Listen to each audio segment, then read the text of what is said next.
Secretary of State Rex Tillerson today saying he is pleased with North Korea's recent restraint with its nuclear weapons.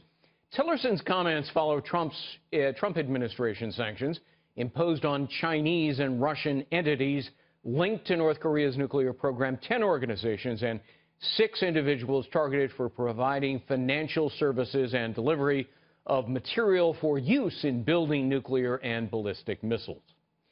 Here now to discuss whether there's any possible path to dialogue with North Korea, as well as President Trump's war plan in Afghanistan, with new U.S. forces maybe arriving within days. Joining me now, former U.S. Ambassador to the UN and Fox News contributor John Bolton. Ambassador, good to see you.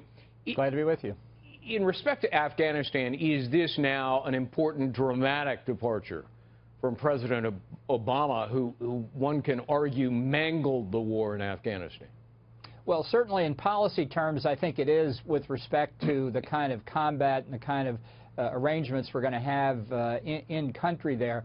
Although I should note that Secretary Tillerson also said today that maybe this will open a path to negotiate with Taliban. I think that's just as wrong as a statement about negotiating with North Korea.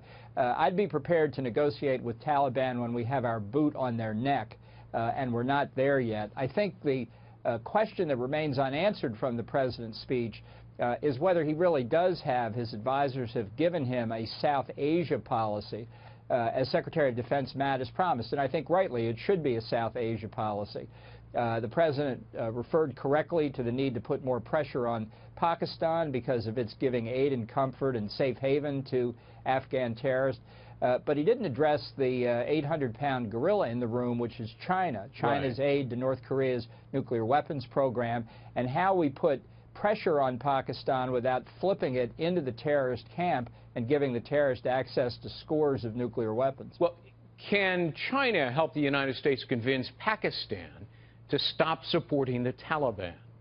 Well, people have talked about how to put pressure on China in different capacities. I would put pressure on China over Pakistan's behavior. Pakistan would not have nuclear weapons without China's assistance. Period. And neither would North Korea. And neither would North Korea. It's funny how these problems occur on China's border, and in both cases they've skated free of blame for a long time. So I think we say to China, which is trying to incorporate Pakistan into its sphere of influence through what they call the One Belt, One Road initiative, building massive infrastructure to tie Pakistan into China's economy, that our relations with China will depend on China's performance in helping us persuade the Pakistani government to give up its support for the terrorists. What about Russia? They've reportedly been arming the Taliban, and there's pretty compelling evidence. Well, you know, the Russians under Putin have been determined to stick their thumb in our eye everywhere they can.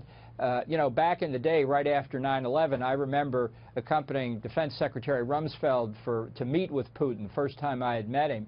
And he talked about how they had fought the Taliban, how they had supported the Northern Alliance, how they wanted to work together with us. And now, as you say, these reports indicate that Putin is arming the very people who killed Russians as well as killing Americans. Yeah. So there's no end to the duplicity coming out of Moscow. We played a moment ago the comments from Rex Tillerson, Secretary of State, about North Korea. Is there a way forward with North Korea short of military force? Well, I think the only diplomatic play left is convincing China it's in their national interest to reunite the two Koreas, essentially a South Korean takeover. I think it's a hard argument to make. I think it's doable. But I should comment, I must say, on Secretary Tillerson's remarks. I was stunned to hear him say that North Korea was showing restraint and maybe we could talk to them. History over the last 25 years is filled with example after example of the North Koreans making temporary concessions to get us to the negotiating table, of making big concessions, promising solemnly to entirely give up their nuclear weapons program. And they snookered us every time. Every single time. Life did not begin on January the 20th, 2017. We've got history, and there's no evidence whatever in current circumstances that we can trust the North Koreans any more today than we could have over the last 25 years.